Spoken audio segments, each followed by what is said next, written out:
Ćao ljudi, dobrodošli u još jednu emisiju Ispričaj se na televiziji Se, a danas je sa nama velika regionalna zvezda Petar Grašo. Dobar dan Petar i dobro nam došli. Još bolje našao, pozdrav svima. 11. novembar, približava se veliki koncert Štark Arena.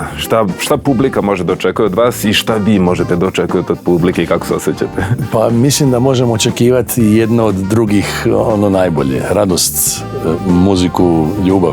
Ja sam tijekom ovih godina nastupao u Beogradu u nekim većim prostorima kao što je Sava centar, bili smo par dana koncerte i beogradsku publiku upoznao sam kao publiku s kojom ne treba se previše zagrijavati. Odmah ide sve kako treba, odmah ide jako, jedan srdačan odnos u kojem je radost prije svega i pripreme za taj koncert idu u tom smjeru. Trudit ću se nakon svih velikih koncerta koje smo odradili ove godine, arenskih, pa smo tako nekako i u tom in the mood što se toga tiče. Imamo već znamo kako otprilike da napravimo da ta scena koja će biti stvarno visoko kvalitetna i bit će ogromne količine opreme i rasvjeta i svega, kako da sve to skupa ukomponiramo u jednu emociju koja će biti dvosatna, u kojoj ćemo ploviti kroz pjesme koje su obilježile moju karijeru i 25 godina. Da li će možda biti nekih iznenađenja, ako će biti, ali postoji mogućnost neku malu notu nečega? Pitaju me ljudi da li će biti gostiju na koncertu. Ja sam ovu turneju koncipirao tako da nema gostiju. Nego malo sam tu možda sebičan, ali to će biti ova turneja, zato što toliko toga imam kazat i toliko toga želim kazat, da ne bih htio prekidati taj jedan fluid emocije koji je spremljen. Imamo jednog čovjeka koji će doći na binu, ali njega ne smatram gostom. On je već dugo godina moj i autor i koautor i sada je i formalno, pravno, moja familija, to je Tonči Huljić, a uz to je jedan od najuspješnijih kompozitora na ovim prostorima, koji će se pridružiti meni na stage-u, pa ćemo zajedno odsvirati neke pjesme koje smo radili zajedno i neke pjesme bezvremenske koje je on pisao i dati taj jedan dodatni pečat toj večeri. Što se tiče, dakle, kazao sam, samih tehničkih stvari, ne treba puno zamarati publiku sa time, ali mogu kazati da će na sceni biti neki 20-ak muzičara, iza bine još 3 puta toliko ljudi koji će raditi na tome da taj koncert izgleda kako treba izgledati. A kako su otprilike koncerti moji izgledali, može se vidjeti na YouTube-u po koncertu iz arene Zagrebačke, Splitske arene i nekih velikih prostora koje smo radili. Mogli smo svašta da vidimo, a između ostalog i suze, s tim da su vaše pesme dosta baladne, da kažemo, da li se očekuju suze na koncertu? Ono što je, ima naravno, ja sam sretan sam kad ljude generalno dotakne emocija muzike koju radim, jer muzika se radi zbog toga što želiš doprijeti nekom emocijom do ljudi. Tako, hoće li plakati ili će se smijati, svakako bitno da bude opušteni.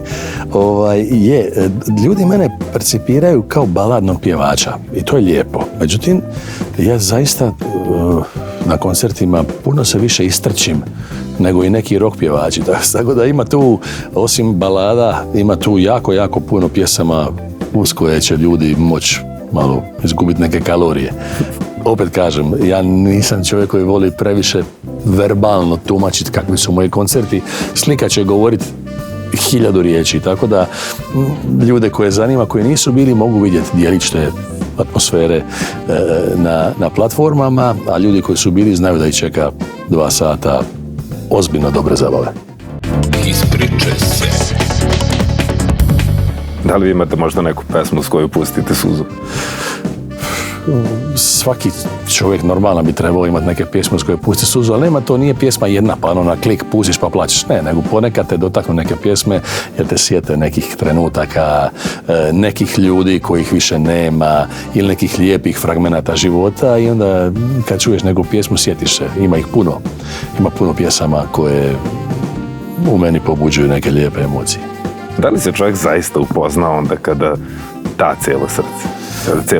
Da, i prizna da je volija. Pa ja mislim da živimo u vremenima u kojima zaboravimo pogledati osobu s kojom živimo u oči i gledati 10 sekunda i reći joj volim te. To ne mora biti samo partnerica ili nečiji partner, to može biti i roditelj, to može biti dijete. Konstantno za nečim trčimo, konstantno za nečim stremimo i onda kad se zapravo sve to skupa dosegne, stremimo za nečim drugim, pa za nečim trećim i onda oboliš ili odeš i zapravo odeš stremeći za nečim petim. Ja mislim da treba u životu zastati, priznat da nekog voliš, zaustaviti vrijeme i uživati ponekad u ljepoti tog trenutka. I onda opet trčiš i stremiš, ali onda opet se važno se vratiti i posvetiti se oči u oči nekome kog voliš, jer svjedoci smo pogotovo zadnjih godinu, 2 dana, koliko su brzo se dogodili neki odlasci ljudi, iznenadni, očekivani, neočekivani, i onda kad neko ode, onda shvatiš koliko, kad sam ga zadnji put vidio, brzo smo se rastali, a da ga sad vidim, rekao bi mu volim te, drži se, onda je kasno, brate. Kad je neko tu, recimo da ga voliš. Da. I to o tome pjeva pjesma. Pesma se sastoji od teksta i od muzike. Šta je vama bitnije od te dve stvari? Da li možete da razdvojite? To je kao gume i motor na autu. Jedno bez drugog teško ide. Tako da mi radimo po nekakvom konceptu da prvo ide muzika, pa onda ide tekst. Ali uživamo se i mučimo se radeći jedno i drugo. To je uvijek agonija i ekstaza. Kad gradiš pjesmu i kad tražiš zapravo idealan kroj za svoju ideju, pa onda skrojiš, pa vidiš da malo su kratki rukavi, pa ponovo, ali to radiš dok pjesma nije obučena idealno kako je vidiš. Tako da i glazba i tekst čine pjesmu. U trenutnoj situaciji, šta vas najviše čini radosnim čovekom, da kažemo? Kad sagledam svoj život, ja sam sretan čovjek. Sretan sam jer sam u cijelom svom životu imao ljude koji su me nečem naučili. Ljudi koji su došli i ostali u mom životu, ljudi koji su došli i otišli iz mog života, svi su me naučili nečemu. Ja sam sretan čovjek što volim i što sam naučio, ajmo tako kazati, živjeti u trenutku i pokušavati osvijestiti trenutak kad mi je lijepo. Opet je vezano za onaj moj odgovor malo prije. Sretan sam zato što sam okružen ljudima koji me vole, sretan sam što sam okružen ljudima koje volim, kako na privatnom planu, tako i taj blagoslov koji imam da se popnem na stage i da ispred sebe vidim 100 ili 1000 ili 10.000 ljudi koji pjevaju i koji se smiju. To je privilegija rijetkih na koje sam nekom ko to je sve skupo organizirao gore zahvalan. Ispričaj se. Jeste spremni za Ulogu oca? Potpuno spreman. To je stvar koja se dogodi i to je stvar od koje ne razmišljaš previše. Jednostavno uživaš. Imate neku stvar bez koje ne bi mogli u životu da funkcionišete? Ljudi su životinje. Ne mislim to niti negativno, u nekom kontekstu ružnome, nego bez svega u životu, osim bez ljubavi, mislim da se može i svjedoci smo kako određene okolnosti dovedu čovjeka da mora bez svega što je mislio bez čega neće moći.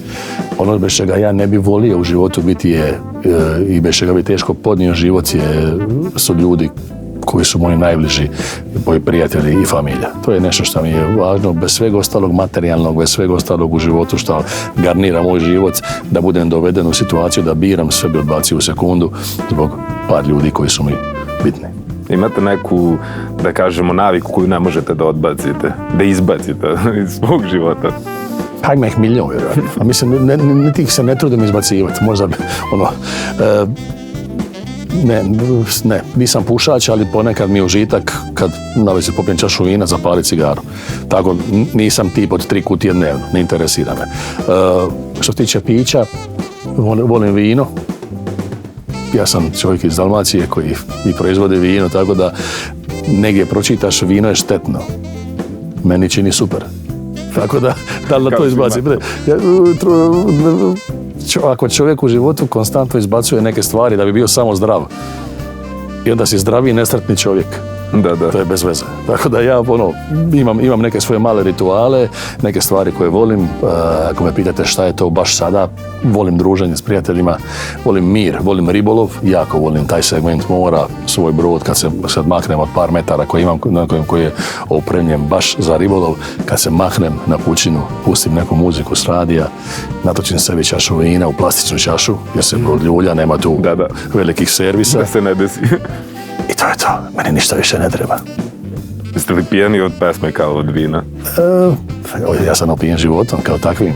To je ljepota pijanosti. To je da je novinar sjajno kazao. To je ljepota pijanosti. Niti sve što radiš, kada piješ vino, kad radiš muziku, kad sve, trebaš uživati u toj ljepoti zanesenosti. To je garnirung života bez kojeg bi život tekao, ali to je kao hrana. Može jest, ali ako ne staviš sol i papar, na neki komad dobrog mesa, ako ne staviš malo soli, malo papra, malo nečega, malo maslinog ulja, i dalje je to hrana, ali nije ukusna. Tako da su i muzika i sve ove stvari o kojima smo pričali jedan začin za život koji svaku u svojoj mjeri stavlja da bi sebi učinio život ukusnim. Ja se vama zahvaljujem što ste izdvojili vreme da se malo ispričamo. Želimo vam najbolji koncert, da kažemo. Hvala. Da ostanu urezani vama kao i publici. Ne sumnjam da će biti tako. Radujem se jako i pozivam sve ljude koji žele 2 sata ne razmišljati o problemima, nego samo se pustiti nekim morem ljepote da dođu. Biće dobro. Ljudi, ovo je bio Petar Grašo, a mi vidimo se u areni. Ćao. Pozdrav.